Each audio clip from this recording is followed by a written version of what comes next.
there, it's Dr. Sophia Satterwhite, founder and CEO of She Heals the World. I'm so happy that you are tuning in to today's episode to hear the top lifestyle and business tips from women entrepreneurs all around the globe.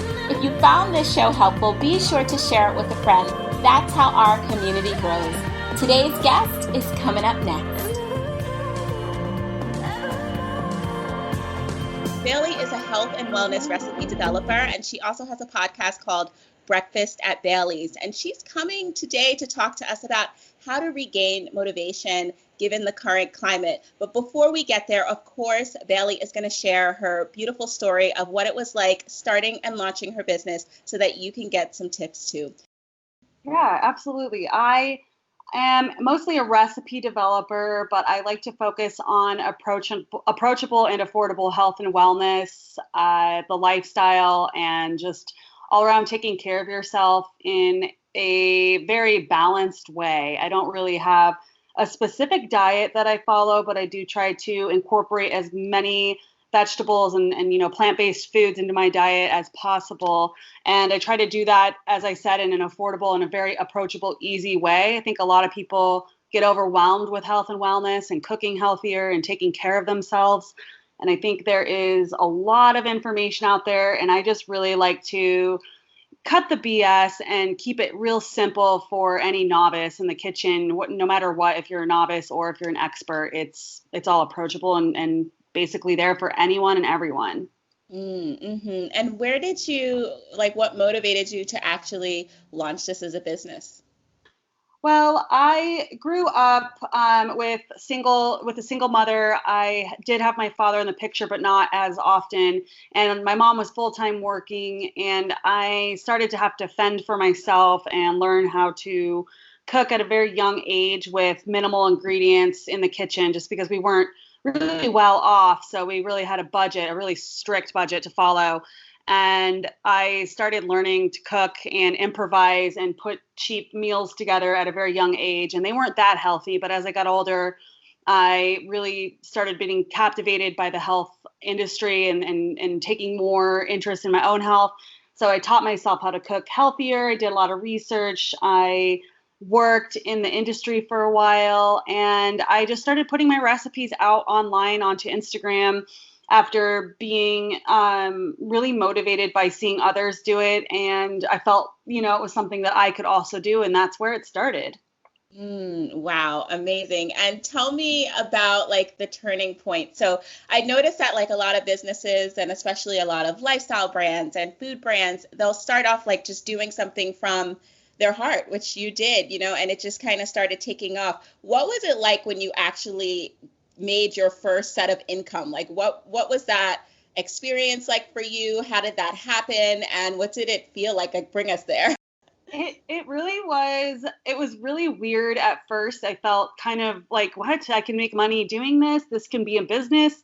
And I was seeing others, a lot of peers and I guess my quote unquote tribe, girls that I'd started with, and really talked to a lot on Instagram and online and even offline over text and whatnot. And they started to have an income and talk more and more about how they had turned their blog and their Instagram and just their overall health coach or their nutrition degree into their own business. And that's what really motivated me to start trying. And when I started to make money, it was really weird for me. It felt so, because I've always been in the corporate world or just, working a 9-to-5 job in the office. And so it was really weird. But at the same time, it was like, oh my gosh, so this is my brand. This is my business. Sailor Bailey is me. And that's when I started to really focus in on that and do more research. And I started to try to approach it more as a business. And it just started to kind of fall into place. It was a little messy at first, just like all businesses are, but it definitely started to fall into place and make more and more sense. The more research I did, the more that I talk to other women entrepreneurs, the more that I talk to my peers and other people in my tribe, it got easier and easier day by day. And eventually I was planning on leaving the company and possibly going into part-time or doing contract work for them in the fall. And what ended up happening, I got laid off before I had planned. And I just it was now or never, so I kind of had to put a little fire under my butt, so to speak, and get it going right then and there, because I didn't really want to go back to a different 9 to 5 job. I really wanted to make Sailor Bailey work.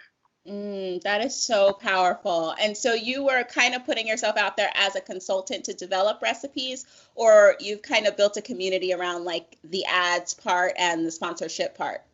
A little bit of both. I actually started putting myself out there as a consultant, working for other PR companies to help with social media management, because that's the last 9 to 5 career that I had. I was a social media director for a company in the natural food industry, and so I used my resources there to try and find some contract work. And then I also worked for local Denver companies, and I still do that on the side. Do for local Denver food companies, and also local PR agencies, and do restaurant photography here and there, and then social media strategy and helping others build their social media from the ground up.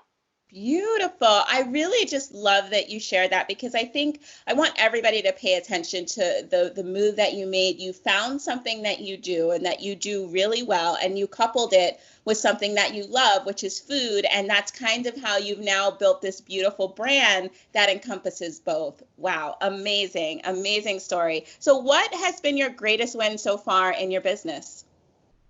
Gosh, I think the greatest win in my business, it was more of a personal thing. That's like, of course I've had my big wins on working with dream companies food brands that I've just really been passionate about since before I even had an Instagram and blog. And now working with them on a paid level has been obviously a big win. But I think a personal win for me was, I don't know if this is true for everyone, but a lot of us, when we start our Instagram, especially when it's based around food or our blog, we kind of hide behind the food, and you don't really know who exactly it is. It's a lot of times it's a food pun or some sort of name, and you don't really have your full name there. And I think my biggest win was when I finally accepted the fact that this is who I am, this is my brand, and I need to be proud of it. And I started to put myself out there, whether it be with my photos or talking more about my personal story.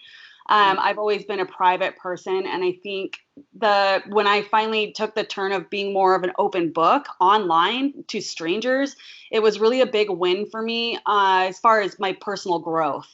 Yeah, I agree. I think most of us hide behind social media, even if we are the brand. It can feel so nerve-wracking. But then once you open up and you share, it almost becomes like a freeing process where you're like, oh my gosh, I can be myself. I feel like I've been, selling something that wasn't 100% me, and like now I can really step out and just be me. And it feels good when you get that confirmation. So that's super, super exciting. And of course, congrats on working with your dream clients. Like that's a major win too. Yeah, of course.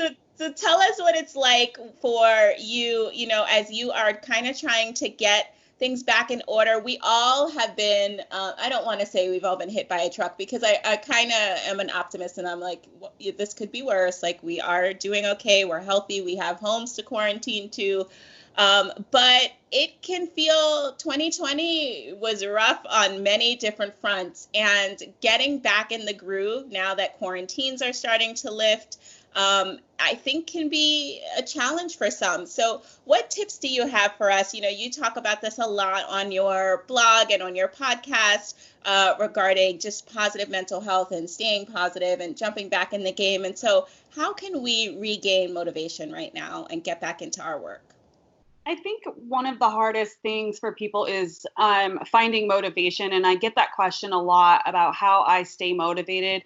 Especially with continuing workouts, when the gyms are closed, or even when a lot of them aren't reopening at all, when businesses are going out and whatnot, and your routine is just such in a funk, it's very hard to stay motivated. But my biggest plan of action that I've always fallen into is that I really thrive off routine. And even if it's something as little as trying to find a specific bedtime to go to bed to, whether it be always at 9 or 10 o'clock at night, I try to at least start with something small and continue to build onto my routine. And to me, routine and motivation really go hand in hand together, because when you have a routine, you're more motivated to better your routine. So if you're getting a good night's sleep, then you're going to be more motivated to work out the next morning. And the only way that you're going to get a good night's sleep is if you have a really good routine.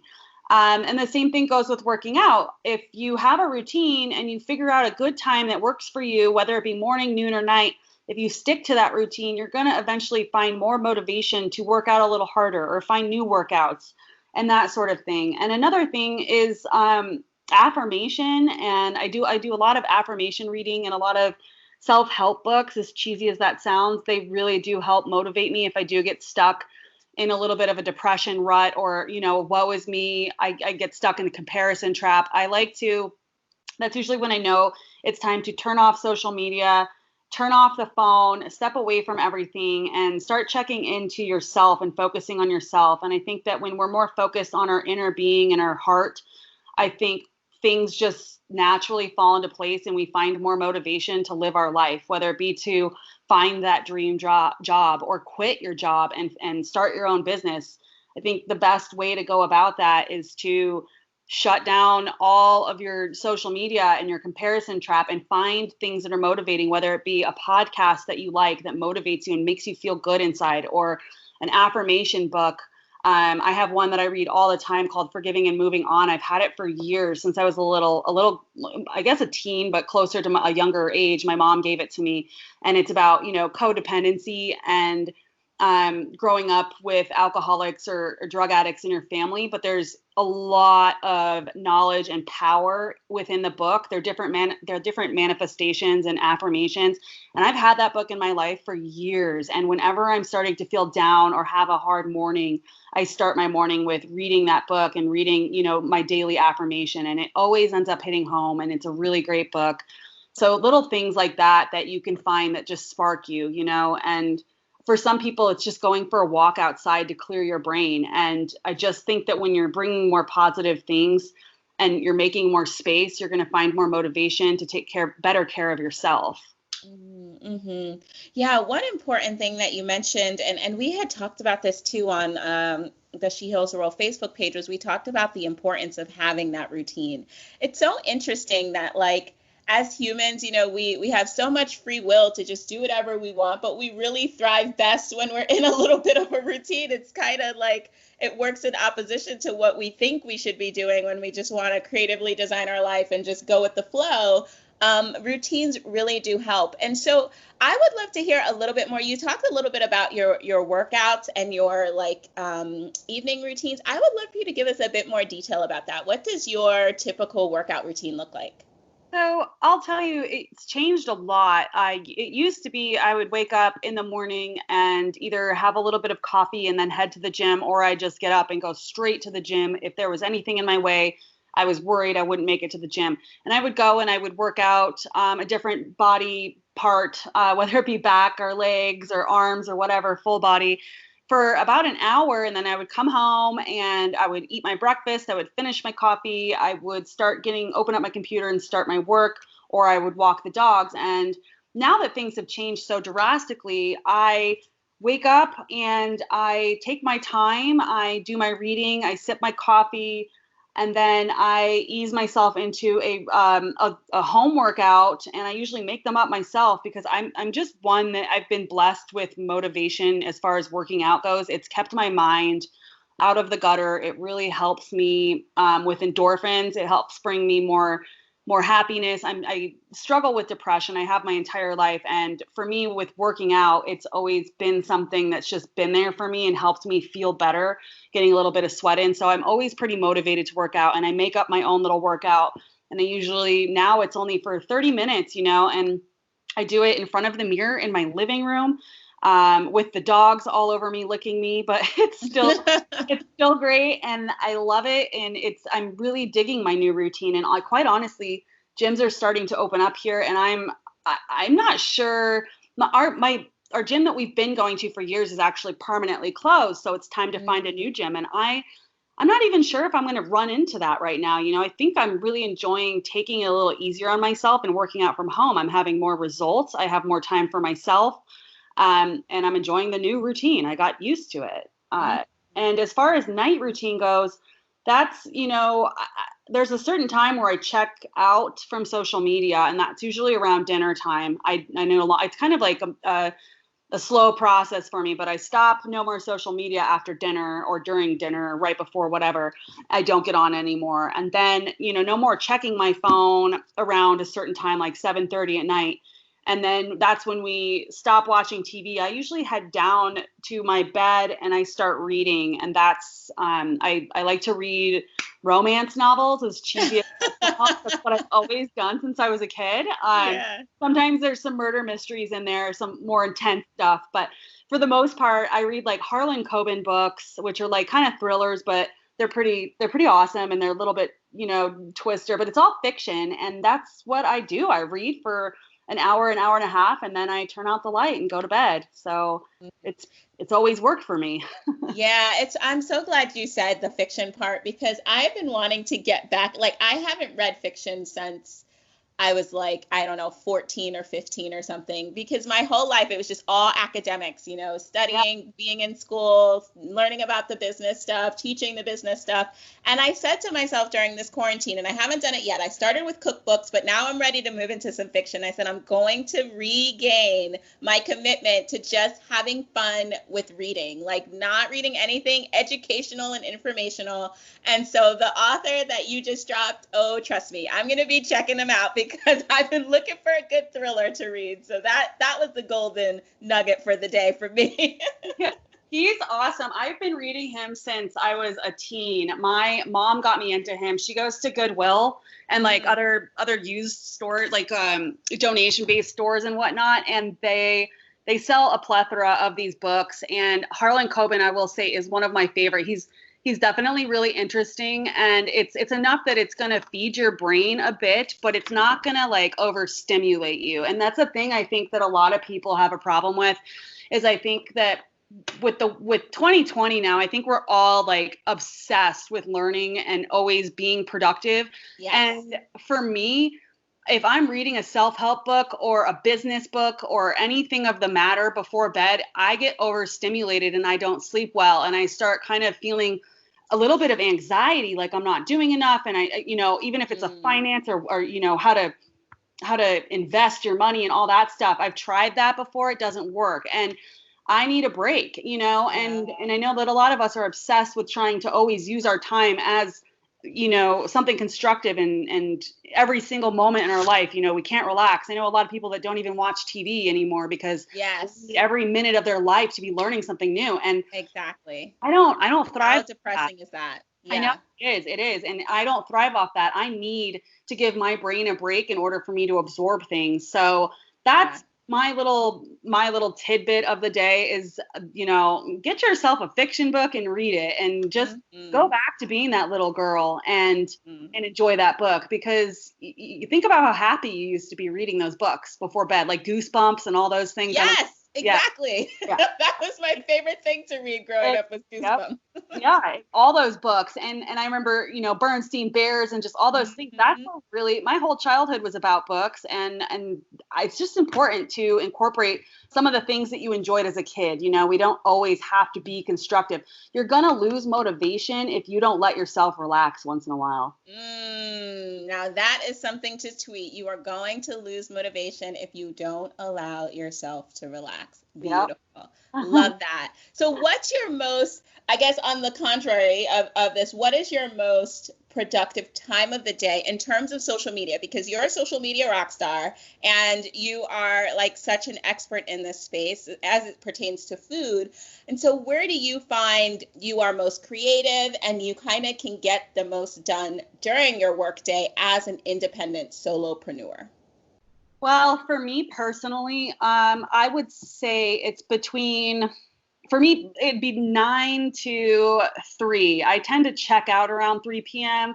And I think at 9, I've already had all my coffee, which, I mean, come on, who doesn't love some coffee? I've already had coffee at 9 and it's kicked in, and that's usually when I can start with my emails and whatnot. But as far as posting goes, I usually have to do that like first thing in the morning to get that done. And if I'm going to be communicating with people and chatting with my peers and other people online, that's got to be in the morning. I like to just kind of get that out of the way, and then I focus the rest of my afternoon on on cooking and doing recipe development. And I'll tell you why it is in that order is because that's when my lighting for where I live and at my house is the best for photos. So unfortunately, a lot of my schedule has to revolve around lighting and just for the pure sense of photography.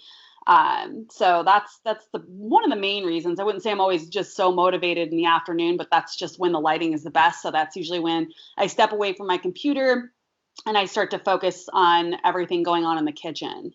Yeah, that's a really great observation. And that didn't mean much to me until quarantine happened. And then I was like, oh my gosh, all my social media photos I have to take in the house now. What is this lighting thing I have to learn? And it was just, I had to throw myself in and realize that, okay, I need a new schedule because now the light is great at like 11:30/12. And so all these other things are going to have to wait until the evening. And it just, for me, that just kind of ended up being the new normal. So it's really interesting. But I think what I hear you saying is that you got to find what works for you based on the work that you do, when you feel most motivated, what's also happening around you that's going to limit you from getting certain things done when, and just kind of create a schedule around that. So these tips have been super duper helpful. And I'm just wondering, Bailey, as you look back at your life and the success that you've had in your business and